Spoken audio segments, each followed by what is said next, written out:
अमरीकी सदर ने ईरान और मशरिक़ वस्ता के ममालिक की दरख्वास्त पर आज रात होने वाला मुमकिना हमला मौखर कर दिया है। ट्रंप कह रहे हैं कि अमरीका ऐसे हमले के लिए तैयार था जो दुनिया ने दूसरी आलमी जंग के बाद कभी नहीं देखे। अमरीकी सदर के मुताबिक उन्हें बताया गया कि एक मुआहदे के बुनियादी निकात पर इत्तेफाक हो चुका है, जिसमें आबनाए हरमुज़ को फौरी, मुकम्मल और गैर मशरूत तौर पर खोलना और ईरान के जौहरी खतरे का खात्मा शामिल है। हमला न करने के फैसले में इसराइल भी अमरीका के साथ इत्तेफाक करता है। अमरीकी वेबसाइट एक्सियोस ने बताया कि सऊदी वली अहद मोहम्मद बिन सलमान ने अमरीकी सदर से टेलीफोनिक राबते ने ईरान पर हमला मौखर करवाने में अहम किरदार अदा किया है और इसी दौरान ईरानी वज़ीर ख़ारजा ने फील्ड मार्शल सैयद आसिम मुनीर, तुर्किया और सऊदी अरब के वज़राए ख़ारजा से राबते किए थे। ईरान ने खबरदार किया था कि अमरीका या इसराइल की किसी भी जारहियत का फैसला कुन जवाब देगा।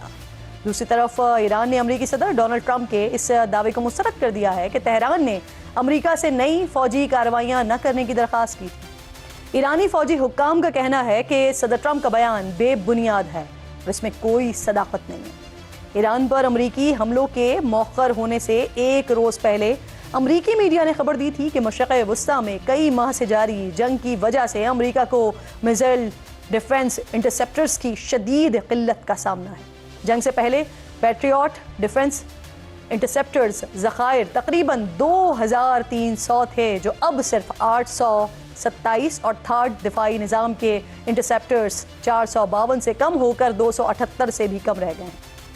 फॉक्स न्यूज़ का इस हवाले से कहना है कि दिफाई इंटरसेप्टर्स ज़खायर की बहाली में कम से कम 3 साल लग सकते हैं।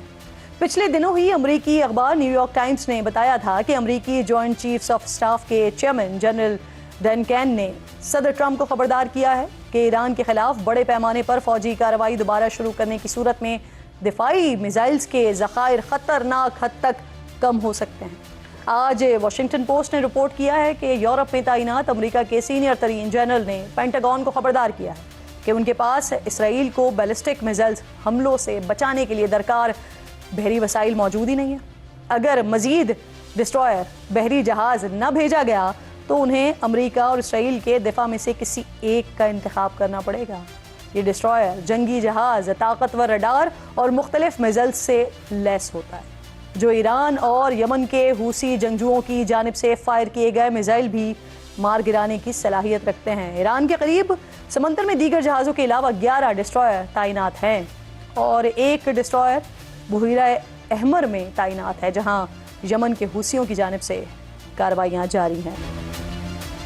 वेलकम बैक वंस अगेन जी। मुत्तहदा कौमी मूवमेंट पाकिस्तान, इस वक्त कराची में सिचुएशन क्या डेवलप हुई है, जो ताज़ा तरीन इत्तलात मेरे पास आई हैं वो आपके साथ शेयर कर देते हैं। बहादराबाद में जो मरकज़ है MQM पाकिस्तान का, वहाँ पर एक इजलास हो रहा था और इंटरेस्टिंगली वहाँ पर जो इजलास हो रहा था वो खालिद मकबूल सिद्दीकी साहब के ग्रुप का इजलास हो रहा था।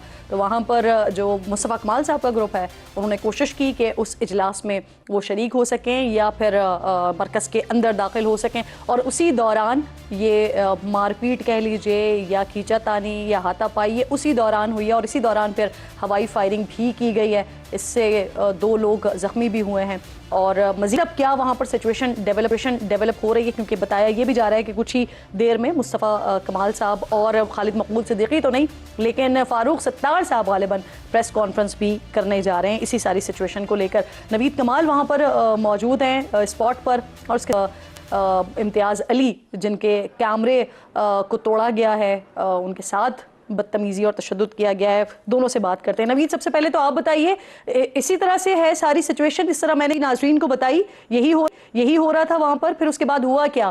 पुलिस वगैरह पहुँची है, कोई गिरफ्तारी अमल में आई है?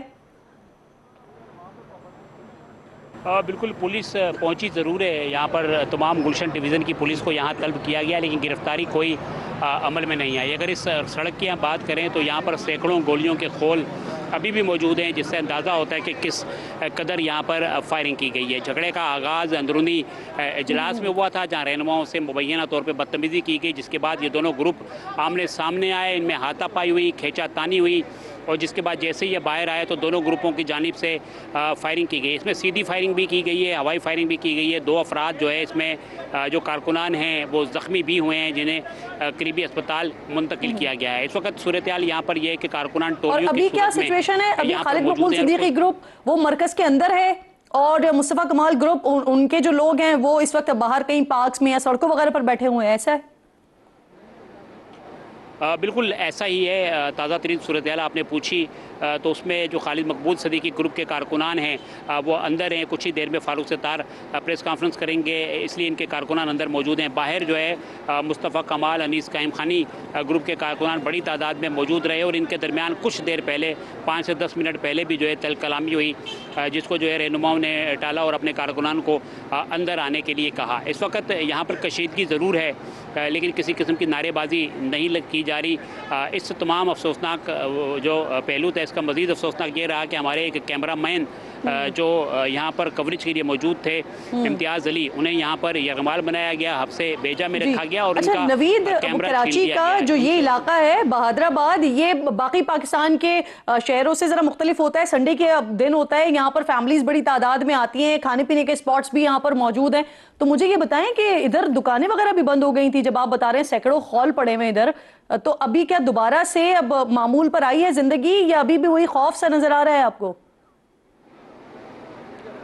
बिल्कुल आपने बहादराबाद की बात की। यहाँ पर जो रिहायशी कम्युनिटी है वो भी कारोबारी है और कारोबारी पुरअमन लोग यहाँ पर रहते हैं और जो फूड्स आइटम्स के यहाँ पर बड़े बड़ी मरकज़ हैं यहाँ पर, जिनमें जो है इतवार के रोज़ बिल्कुल रश रहता है और चार मीनार चुरंगी यहाँ से 100 मीटर के फासले पे है, जहाँ पर ट्रैफिक जो है इतवार को इतना जाम होता है कि आमदोरफ्त आसानी से नहीं होती, जिससे अंदाज़ा लगाया जा सकता है कितनी बड़ी तादाद में लोग मौजूद होते हैं। कारोबारी मराकज़ बंद हुए, लोगों में खौफ रात फैला और यहाँ पर इतनी शदीद फायरिंग की गई कि इलाके में भी खौफ रात फैला और भगदड़ मच गई। हमारे साथ इम्तियाज़ अली मौजूद हैं, ये कैमरा मैन है, कवरेज कर रहे थे, किस तरह छीना गया। जी बिल्कुल, इम्तियाज़ से मेरी प्लीज इम्तियाज़ से बात करवाइए। इम्तियाज़, सबसे पहले मुझे आप ये बताएं, इम्तियाज़ आप मुझे सुन सकते हैं?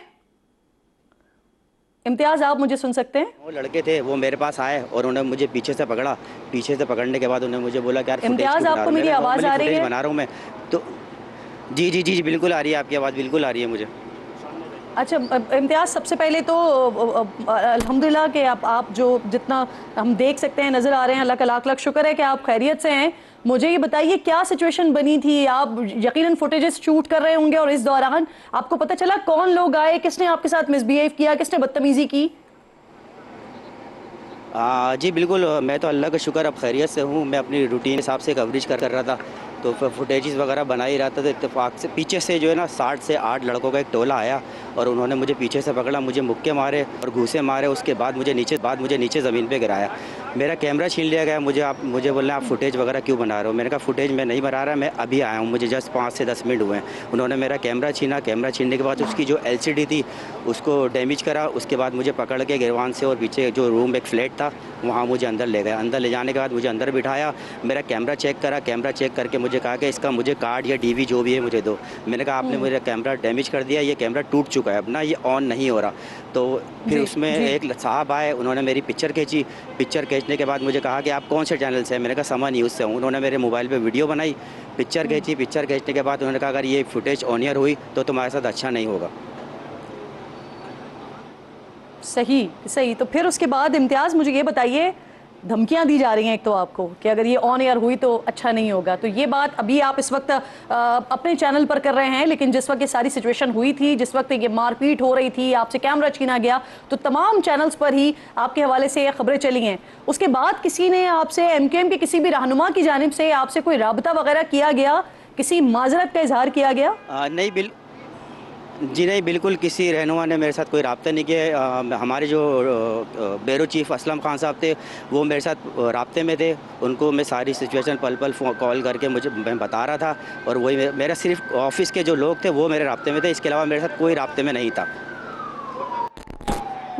और इम्तियाज़ अली वैसे आजकल के कैमरामैन नहीं है, ये काफ़ी अरसे से समा TV के साथ मुंसलिक हैं और मैं जब कराची में होती हूँ, जब MKM पाकिस्तान के अहम रहनुमाओं के इंटरव्यूज़ के लिए जाती हूँ तो इम्तियाज़ मेरे साथ मौजूद होते हैं।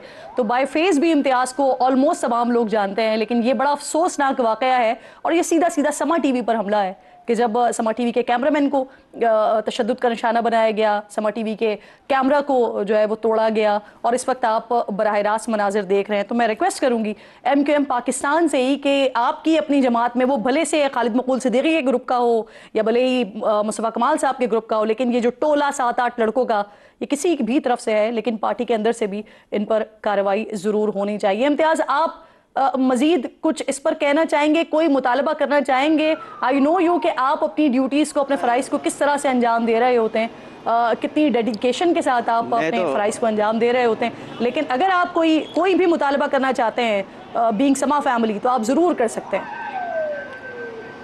जी देखें, बिल्कुल आप तो मुझे काफ़ी टाइम से जानती हैं और काफ़ी कवरेज मैंने आपके साथ की है और बाखूबी जानती है, लोग भी यहाँ जानते हैं पुराने कैमरामैनों में। तो मेरा मुतालबा यही है कि जिन्होंने मेरा कैमरा तोड़ा है और उनके ख़िलाफ़ कानूनी कार्रवाई की जाए, और 8 से 9 लोग का टोला था जिन्होंने मुझे मारा है। सही, बहुत शुक्रिया आपका इम्तियाज़ अली। आप साथ मौजूद थे। नवीद कमाल वहाँ से लम्हा बलम्हा में अपडेट कर रहे हैं कि क्या सिचुएशन बनी है, लेकिन ये सिचुएशन बहुत ज़्यादा अफसोसनाक है। एक तवील अरसा हुआ है कि जब मुत्तहिदा कौमी मूवमेंट की तरफ से जो खौफ व हरास का माहौल बन जाता था वो ख़त्म हो चुका था, लेकिन आज फिर एक बार ऐसी सिचुएशन बनी है कि फायरिंग की गई, सैकड़ों खौल बताया जा रहा है वहाँ पर मौजूद हैं, और अभी ये तय करना बाकी है कि ये मामलात का आगाज़ कहाँ से हुआ था, क्योंकि दोनों ग्रुप्स के अंदर मुख्तलिफ औकात में हम देखते हैं, ख़ास तौर पर मुस्तफ़ा कमाल साहब की तरफ से बहुत ज़्यादा इन ही बातों पर कि इजलास में नहीं बुलाया जाता या कोई हमसे मुशावरत नहीं की जाती, इस पर तहफ़्फ़ुज़ात का इजहार किया जाता रहा है।